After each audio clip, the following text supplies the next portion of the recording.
இது வரைக்கும் சப்ஸ்கிரைப் பண்ணாத நம்ம சேனலை சப்ஸ்கிரைப் பண்ணிக்கோங்க. இத்துடன் தொடர்ந்து வீடியோ வரணும்னா பக்கத்தில் இருக்க பெல் ஐகானை கிளிக் பண்ணிக்கோங்க. ஸ்ரீமந்த கலனாகப்பட்டவன் தன்னுடைய அத்தையிடத்தில் செல்லும் தருவாயில் அத்தையாகப்பட்ட குந்தியம்மா சபைக்கு வரும் விதம் காண்க.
எடுத்துட்டு வாங்கக்கா.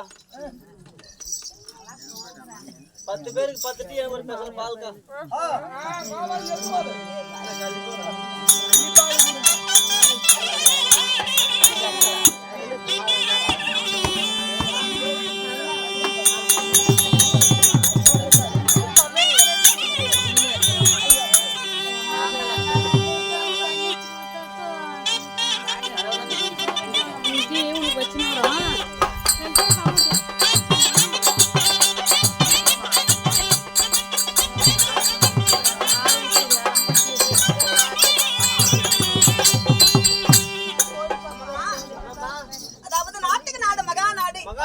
அருமையும் பெருமையும் பேரும் புகழும் சிறந்த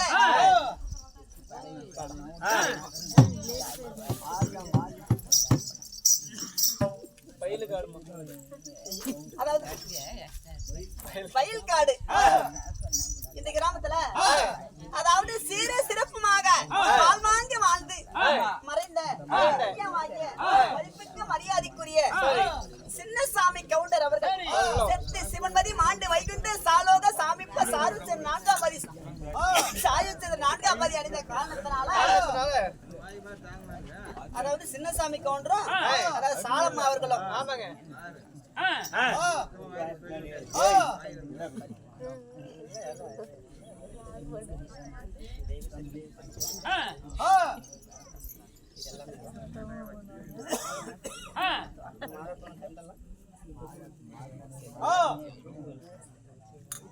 அதாவது நாடகத்தை அரங்கேற்றம் செய்த மதிப்புக்கு மரியாதைக்குரிய ஐயாவாகிய சின்னசாமி ஐயா அவர்களும் மணி ஐயா அவர்களும் மாரி ஐயா அவர்களும் அது முனியம்மா அவர்களும் மற்ற யாவற்று பேரும் சொந்த பந்தங்கள் உற்றாரு ஒரு பேர பேத்திகள் அனைவரும் ஒன்றை கூடி அந்த ஐயாவுக்காக நாடகத்தை அரங்கேற்றம் செய்திருக்கிறாங்க. ஆமா இன்று நடத்தக்கூடிய நாடகம் மகாபாரத கதை. 17 நாள் சண்டை கர்ணன் முக்தி மோசம் அது கர்ணன் சண்டை இந்த காண்டத்தில் ஒரு பகுதியாக விளங்கக்கூடிய கர்ணன் சண்டை என்ற நாடகத்தை அரங்கேற்றம் செய்திருக்கிறாங்க ஐயாவுக்காக. நாடகத்தை பார்க்க வந்த அனைத்து உள்ளங்களும் அனைத்து ஊர் பொதுமக்களும் ஆண்டவர்களும் சான்றோர்களும் குரு பெரியோர்களும் வெளியூர் பொதுமக்களும் உள்ளூர் பொதுமக்களும் யாவற்று பேர் இந்த சீர்திருத்தமான சிங்கார மேடையில் தெய்வீக சபையில் அமர்ந்து கொண்டிருக்கிறாங்க. அனைவற்று பேரும் அள்ளி கிளிகளித்து அருகு போல் வேறுண்டு வீட்டு வழி போனாலும் எமர் பையும் இல்லாமல் கட்டு வழி போனாலும் கல்லர் பையும் இல்லாமல் இந்த ஆண்டவுடைய அருள் பெற்று என்றென்றும் நோய் நொடி இல்லாமல் வாழையடி வாழியாக சிறப்பாக வாழ வேண்டும் என்று நம்ம கலைக்குழு சார்பாக அனைவருக்கு பேருக்கு மனமார்ந்த நன்றியை தெரிவித்துக் கொள்வோம்.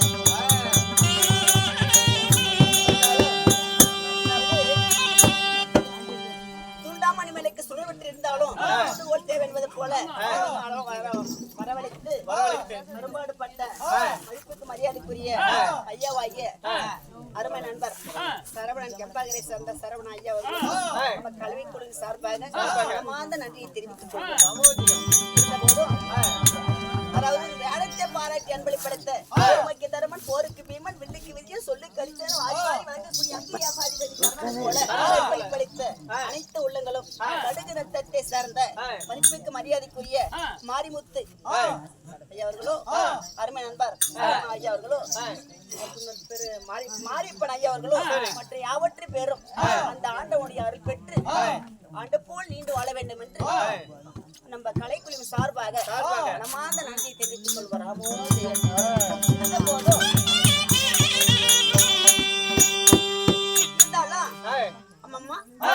இந்த கர்ணன் மோசன்ற நாடகத்துல நான் யாரு, நான் வந்த நோக்கம் என்ன சொல்லவா? என்னுடைய பெயர் தான் குந்தமா தேவி என்று அழைப்பார்கள். உங்களுடைய பெயர் தான் குந்தமா தேவி? ஆமா. சரிம்மா. என் பெயர் குந்தமா தேவியாக இருந்தாலும் நான் எப்படி பிறந்தீங்க? நான் எப்படி பிறந்தேன்? எனக்கு எத்தனை பிள்ளைங்க? அதாவது என் தந்தையார் எப்பேற்பட்டவர், எந்த நாட்டை ஆளக்கூடிய அரசர், யாருக்கு மகளாக பிறந்த அம்மம்மா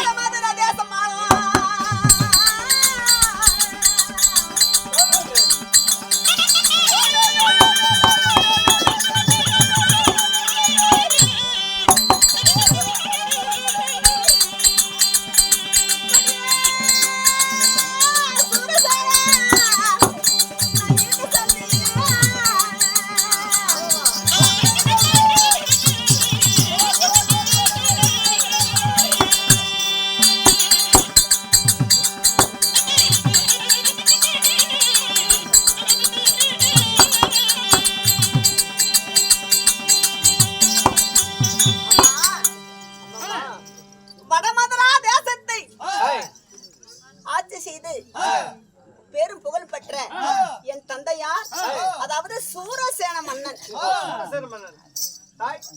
மாரிசி அம்மன் இருவருக்கு நான் மகளாக பிறந்து வளர்ந்தேன். எனக்கு 16 வயது பருவம் மங்கை ஆன பிறகு நான் யாரை கல்யாணம் செய்தேன்? எனக்கு குந்தமா தேவி என்று ஏன் பெயர் வந்துச்சு? என்ன காரணம் தெரியுமா? என் தந்தையாகிய சூரசேன மன்னனுக்கு நான் மகளாக பிறந்து தருணத்துல குந்திபோஜ மன்னனுக்கும் பிள்ளை இல்லை. ஆமா, குந்திபோஜ மன்னனும் என் தந்தையாக சூரசேன மன்னனும் மாம மைத்துனர்கள். பிள்ளையில்லாத காரணத்தால் என தத்து பிள்ளையாக எடுத்து வளர்த்தினார் குந்திபோஜ மன்னன். அதனால் அந்த குந்தி போஜனுடைய பெயர் எனக்கு குந்தமா தேவி என்ற பெயர் நடிக்கப்பட்டது. ஆமா, சூரசேன மன்னனுக்கு மகளாக பிறந்து குந்தி போஜ மன்னனிடத்தில் மகளாக வளர்ந்து நான் பருவம் அடைகின்ற மங்கையான பிறகு நான் யாரை மாலையிட்டேன்? எனக்கு எத்தனை பிள்ளைங்க? இந்த வயசுல நான் ஏன் அப்படி விதவை கோலமா இருக்கக்கூடிய? ஆமா, எனக்கு முதல் பெயர் பிரதிதான். ஆமா, குந்தி போஜம் வச்சு, அதாவது சூரசேன மன்னன் வச்ச பேரு முதல் பெயர் பிரதி, அடுத்த பேர் தான் குந்தமாதேவி. ஆமா, நான் யார மாலைட்டேன்? புருஷன் யாரு?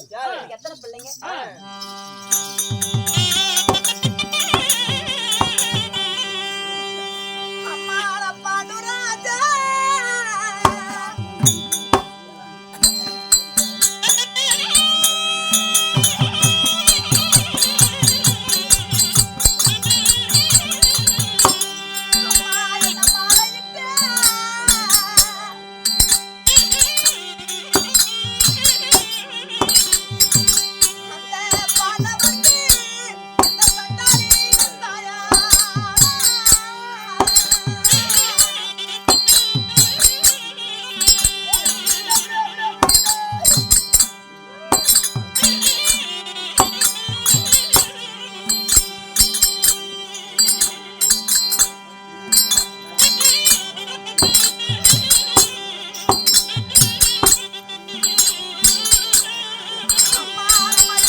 சரிம்மா. ஆமா யாரு பாண்டு மகாராஜன். ஆமா என் புருஷனுக்கு வந்து ரெண்டு பொண்டாட்டி. யாரு ஒண்ணு மந்திராதேவி, மந்தராதேவி, ஒண்ணு அந்த குந்தமாதேவி. ஆமா சரி. ரெண்டு பேரும் அதாவது உடன் பிறந்த தங்கச்சி கிடையாது, அக்கா தங்கச்சி கிடையாது. கிடையாது. ஆமா மந்திராதேவி வந்து மத்திய தேசாதி மகள். சரி. ஆமா இப்படி நாங்க இருவரும் திருமணம் செய்து நாட்டுல அரசாட்சி ஆழ்ந்து கொண்டிருக்கிற நேரத்துல நல்ல சிறப்பாதான் வாழ்ந்துட்டு இருந்தோம். சரி. ஒரு நாட்டை ஆளக்கூடிய அரசன் ஆண்டுட்டு இருந்தா வேட்டைக்கு போவது வழக்கம். எப்பயுமே ஒரு ராஜாவா இருந்தாலும் சரி, யாராக இருந்தாலும் சரி, அவங்க கூட அதாவது சின்ன அத வேட்டைக்கு எல்லாம் போவாங்க. நாம போவது வழக்கம். அப்படி மந்திரி பிரதானிகளை அழைத்துக் கொண்டு வேட்டைக்கு செல்லும் தருவாயில நாங்களும் வரோங்க. அந்த காட்டுல சிங்கம், சிறுத்தை, கரடி, புலி எல்லாம் இருக்குல்ல, அதை பார்த்து எங்களுக்கு ஆசை இருக்குதுங்களே, கூட்டிட்டு போங்க அப்படின்னு பாண்டு மகாராஜன் என்ன மன்னவரை கேட்கும் போது, புருஷனை கேட்கும் போது, சரி வாங்க போலாம் அப்படின்னு கூட்டிட்டு எல்லாரும் காட்டுக்கு போனோம். அங்க போற தருவாயில ஒரு காண்டாமிருகம். அந்த காண்டாமிருகத்து மேல என் மன்னவராகி பாண்டு மகாராஜன் எடுத்தார் பானத்தை, தொடுத்தார் அன்பார், போட்டார் பானத்தை. போய் ஆமா அது எங்க போயிடுச்சு? காண்டாமிருகத்து மேல இல்ல, போய் ஒரு மான் மேல பட்டுருச்சு. அது அம்மாண்ட சத்தம். போய் பார்த்த உடனே அந்த மானு மனிதராக உருவெடுத்துருச்சு. மனிதராக? ஆமா சரி. மனிதராக உருவெடுத்து அது யார் தெரியுமா? அமுதந்த ரிஷி. அவருடைய மனைவி குருபத்தினியும் ரொம்ப காலமா தவத்துல இருக்கிறாங்க காட்டுல. சரி. அந்த தவத்தை முடித்து கொண்டு அந்த அம்மா குருபத்தினி கேக்குறாங்க, சாமி உலகத்துல யானை முதல் எறும்பு 84 ஜீவபேதங்கள், இதுல எந்த மிருகமாகப்பட்டது அதிக நேரமாக இன்ப சுகத்துல ஈடுபட்டு கொண்டிருக்கும்? அவர் மான் தான் என்று சொல்றாரு. சரி இருவரும் ஆசைக்கு நீங்கி மானாக உருவெடுத்து இன்ப சுகத்தில் ஈடுபட்டு கொண்டிருக்க நேரத்துல என் மன்னவர் போட்ட பானமாகப்பட்டது காண்டா மிருகத்து மேல் போட்டார். பானம் தவறி மான் மீது பாய்ந்து விட்டது. இவர் மானாக இருந்தவர் மனிதராக உருவெடுத்து அடியே பாண்டு மகாராஜனே, ஒரு நாட்டை ஆளக்கூடிய அரசனை பேரிப்பட்ட தவறை செய்து விட்டார். எந்த உயிரினத்துக்கும் இடையூறு செய்யக்கூடாது. அது இன்பத்தில் இருக்கின்ற போது என் மீது மான பிராக செய்த காரணத்தினால் ஒரு நாட்டை ஆளக்கூடிய அரசு இந்த தவறு அதை செய்யக்கூடாது. உரை கோடி மன்னவன் செங்கோலன் செய்யும் உரை கோடி ஒல்லாத வானம் பயன். ஒரு நாட்டில் ஒரு அரசன் தன்னுடைய நாட்டை மாற்றி மாற்றி ஆட்சி செய்து வந்து ஆனால் அந்த நாட்டில் மலை மேகம் தவறி பருவமழை பெய்யாமல் போயிருந்து முன்னோர்கள் உயிர்த்திருக்கிறாங்க. நீதி தவறிய பாண்டு மகாராஜனே, என் மனைவியோடு நான் சேர்க்கின்ற போது இழிவு செய்த காரணத்தால் உன் மனைவியோடு நீ சேர்ந்தீரானால், உன் பொண்டாட்டியோடு நீ சேர்ந்தானா உன் உடலை விட்டு உயிர் நீங்க கடவுள் என்று சாபத்தை விட்டார். உடலை விட்டு ஆமா இப்படிதான் ஆதி பருவத்தில் எழுதியிருக்கிறாங்க. 1000 சுக்க போனோம், 100 சுக்க போன இப்படிதான் எந்த ஏற்றம் எழுதல. ஆதி பருவத்துல உடலை விட்டு உயிர் நீங்க கடவுது என்று அமுதந்த ரிஷி அந்த பாண்டு மகாராஜனுக்கு சாபம் கொடுத்தார் என்று இப்படிதான் எழுதியிருக்கிறாங்க. ஆமா 1000 துக்கம் போனோம் அப்படின்னு அந்த இடத்துல அந்த மண்ணு கூட இருக்கு, அந்த தலை இருக்கிற இடமே தெரியாது. போய் ஒரு தலையாகப்பட்டது 1000 துக்கம் போனா எங்க இருக்கும்? எதுவுமே இருக்காது, இருக்கிற இடமே தெரியாது. இப்படி உன் உடலை விட்டு உயிர் நீங்க கடவுது என்ற சாபத்தை அளித்து விட்டார். அதன் பிறகு மன்னரோடு நாங்க சேரல. மாலை சுகம் அடைந்தேன், மன்னன் சுகம் அடையல. ஊர சுகம் அடைந்தேன், குழந்தை சுகம் அடையல. மன்னவரோடு சேராம காட்டிலே வாழ்ந்தோம். ஆமா நீங்க போய் நாட்டுல கூட போய் நாட்டுல ஆளுங்க, நாட்டுல இருங்க. அண்ணா திருதராஷ்டிரம நாட்டு ஆட்சி செஞ்சிருக்கின்ற போய் இருந்தா என் சொன்னாரு. சரி மன்னவர் விட்டு தெரியல. ஆமா சரி மன்னவர் சொல்லி மந்திரம் உங்களோட நான் சத்தான உங்களோட அப்படின்ற அவர்களோட இருந்துட்டு அதன் பிறகு நாரத மகாமணிவர், கண்மாமணிவர், விஸ்வாமித்திரர், நாரதர் இவரெல்லாம் அந்த வழியாக போயிட்டு இருக்கிறாங்க தேவலோகத்துக்காக. மன்னவர் போய் குறுக்கணும்னு, சாமி நான் முனிவர் சம்பந்த சாபத்தால் நாட்டிலையும் என்னால நிலையான வாழ முடியல, அதாவது காட்டிலையும் வாழ முடியல, எங்கேயும் போக முடியல. நீங்க தேவலோகம் போறீங்க, இந்த சாபத்திலிருந்து விடுபட நானும் வரேன், ஆலோசனை கேட்பதற்காக எங்களை கூட்டிட்டு போன்னு கேட்கிறாரு பாண்டு மகாராஜன். சரி உள்ளவனுக்கு நீலோகத்தில் கிடையாது என்று சொல்லிட்டு போயிட்டாங்க. மனக்கவலையோடு வாழ்ந்தோம் அந்த காட்டுல. சிங்கங்களும் சிறுத்தைகளும் கடிகளும் புலிகளும் வாழ்ந்த வனத்தில் மனக்கவலையோடு வாழ்ந்து கொண்டது தருவாயில் அம்மம்மா எனக்கு ஒரு யோசனை வந்தது. சாமி நான் சின்ன வயசுல தூர்வாசர் மகாமுனிவர் இடத்துல பணிவிட வேலைக்கு செஞ்சேன். அவர் கொடுத்த மந்திரத்தினால பிள்ளை பிறக்குமோ என்னமோ எனக்கு தெரியல சொல்லிருக்கிறாங்க. இந்த மந்திரம் கொடுத்திருக்கிறாரு, அதனால பிள்ளை பிறந்தாலும் பிறக்கலாம். என்ன சொல்றீங்க? உங்களுடைய உத்தரவு இல்லாம நான் எதுவும் செய்ய முடியாதுன்னு சொல்லுங்க. அடிப்பாவி, இந்த மந்திரத்தை வைத்து இத்தனை நாள் மறத்திருந்தாயா? மந்திரத்தால் பிறந்தாள்னா தந்திரத்தால் பிறந்தாள் என்ன பேர் சொல்ல பிள்ளை இருந்தா போதும் சொல்லிட்டாங்க. அதன் பிறகு மந்திரத்தால் தர்மன், பீமன், அர்ஜுனன் இந்த 3 பேரும் இந்த குந்தமாதேவிக்கு பிறந்தார்கள். தர்மன், பீமன், அர்ஜுனன் 3 பேரும் குந்தமாதேவிக்கு, நகுலன், சகாதேவன் இந்த 2 பேரும் மந்திராதேவிக்கு பிறந்தாங்க. இப்படி பிறந்து சின்ன சின்ன பிள்ளைங்க ஓடி விளையாடி ஆடி கொண்டிருந்தார்கள். இவங்க 5 பேரும் கூப்பிட்டு ஆத்தங்கரைக்கு குளக்கரைக்கு போயிட்டு குளிக்கிறதுக்காக தானபானம் செய்துட்டு வரலாமே. என் தங்கை மந்திராதேவி, என் மன்னவராகிய பாண்டு மகாராஜர் மாமுனி சாபத்தை மறந்து அவர்கள் என்ன ஆனார்கள்? இருக்கிறாங்களா இல்லையா? இப்ப நான் எங்க இருக்கிறேன்? அம்மா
மாமுனி சாபத்தை மறந்து ஏய், என் மன்னவராகிய பாண்டு மகாராஜன் என் தங்கையோடு சேர்ந்து மரணம் அடைந்து விட்டார்.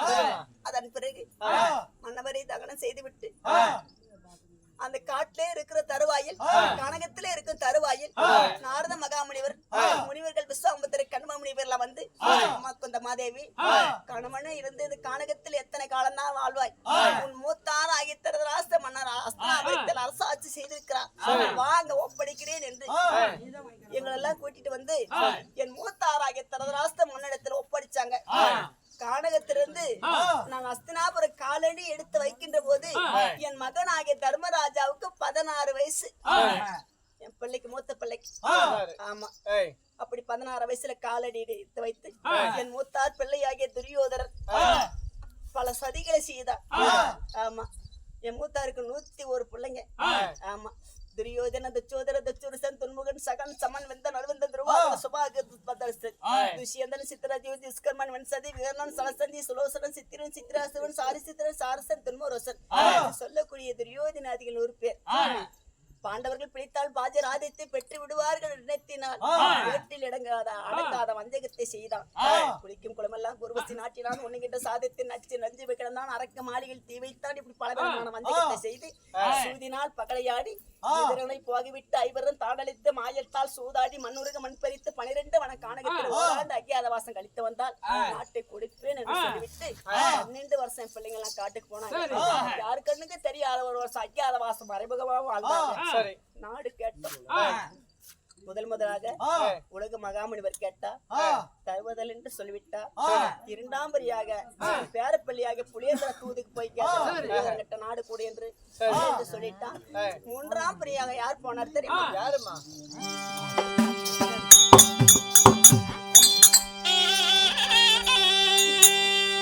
அந்த மதம் கொண்ட மாபாலி கொண்டாடி இந்த மாயத்திர பஞ்ச தன்னையா காத்தவர்.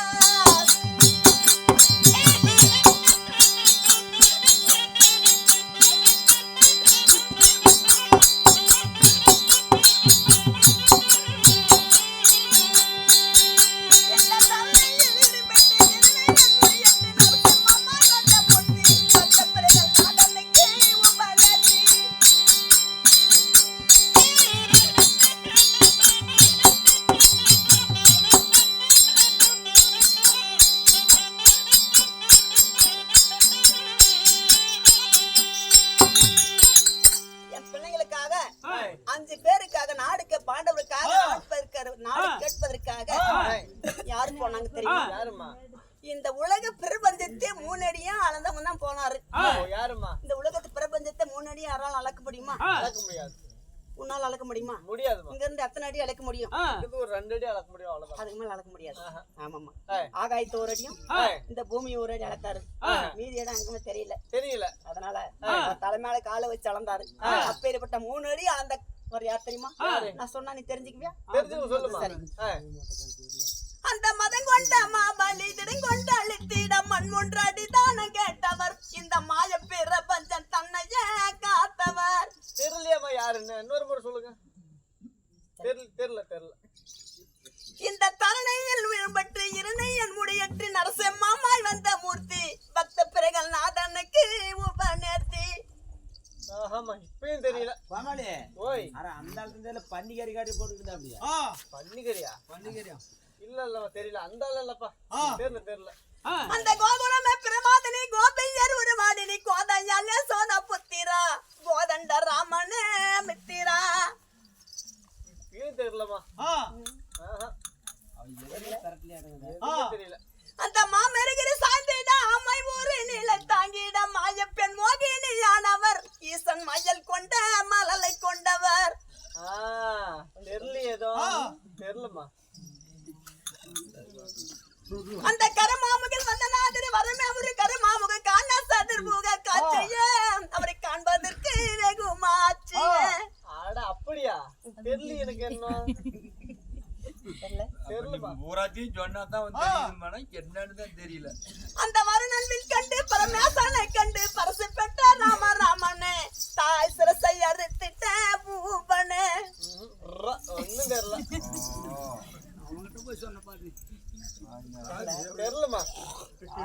அந்த புலமேசை படம் மீதில் விடமேற்கோள் படம் மீதில் நடமாடி நடித்திட்டான் அரணன் கரும் கடல் போய் பாடித்திட்ட பூரணன். இப்பதான் கொஞ்சம் மூளை கெட்டுது. அப்பயும் தெரியல. கொஞ்சம் இப்பதான் மூளை கெட்டுது. அடுத்த கோவானந்தன் கொள்ளை குழலோசையால் துள்ளை குன்றின் மேல் கோல் உண்டி நின்றவன் கோர் அரைக்கும் பால் உன்றவன். இல்லவா இப்பயும் தெரியல. இப்பயும் தெரியல. இப்பயும் தெரியல. நல்லா தெரியும். சாப்பிட்டு அந்த யாதவ குழுவில் எங்க மாதவா நான் வந்து உதித்த போதாலும் புகழும் மன்னனே. சரி. அந்த சாயவல்லல் துறை மகன் அந்த கோபன் தன் மனையில் தான் வளர்ந்த மாத கண்ணனே. அப்படியே கிடந்தா கண்ணன் சொல்லிருப்பல நானு. அந்த பாதகி பூதகி பால் குடித்தார் அந்த பாம்பெனு மேல் பள்ளி கொண்டு படுத்தார். ஓஹோ அந்த ஆளு. ஆமா அந்த கண்ணன் கார்மேக வண்ணன் கமல கண்ணன் சங்கு சக்கரன் ஜானகி மணவாளன் பக்தவதாரம் கொண்ட பரநாம கண்ணன். அறிவோம் நம்ம நாராயண பிரவாசுதேவன் 1824 8 திக்கு 16 கோணங்களில் திருமூர்த்தி ஒருவராகிய நான் அண்ணன் மகனாகிய வசுதேவனின் மகனாகிய கண்ணன் தூதுக்கு சென்றார். சரி. எங்க அண்ணன் மட்டும் போயினா தூதுக்கு போனாரு. துரியோதரன் கிட்ட போயிட்டு துரியோதனா உன் மூதாதிகள் யாயோதிர நகர் சுகந்த ஆயாதி சர்வபூவன் செய்யணும்னு அரமணம் தருமதி சாட்சி மயா நாட்டி ஆண்டவன் நீதான். நாளைக்கு வரத எத்தனை முறை எடுத்து விடுறதால் நீ நம்ப போறதால் நம்புறத இல்ல. அதனால் நாளை முதலாக இந்த குருசேத்திரத்தில் பாரத போர் துவக்கமாகின்றது. அண்ணன் தம்பிகள் மூலபல சேனைகளை குருசேத்திரத்தில் தயாராக வைத்துக் கொள் என்று தொடங்கி வைத்தார். அந்த யுத்தத்தில் இன்று 16 நாட்களாக குருசேத்திரத்தில் கொண்டு வருகிறது. இருந்தால் 17 நாள் சண்டை. இந்த 17 நாள் சண்டையில வெற்றி தோல்வி யாருக்குன்னு தெரியல. அதனால் நான் அரண்மனை இருக்கின்றேன். என்னை தேடி யாராவது வந்தாரா என்னிடத்தில் அறிவிப்பாயா?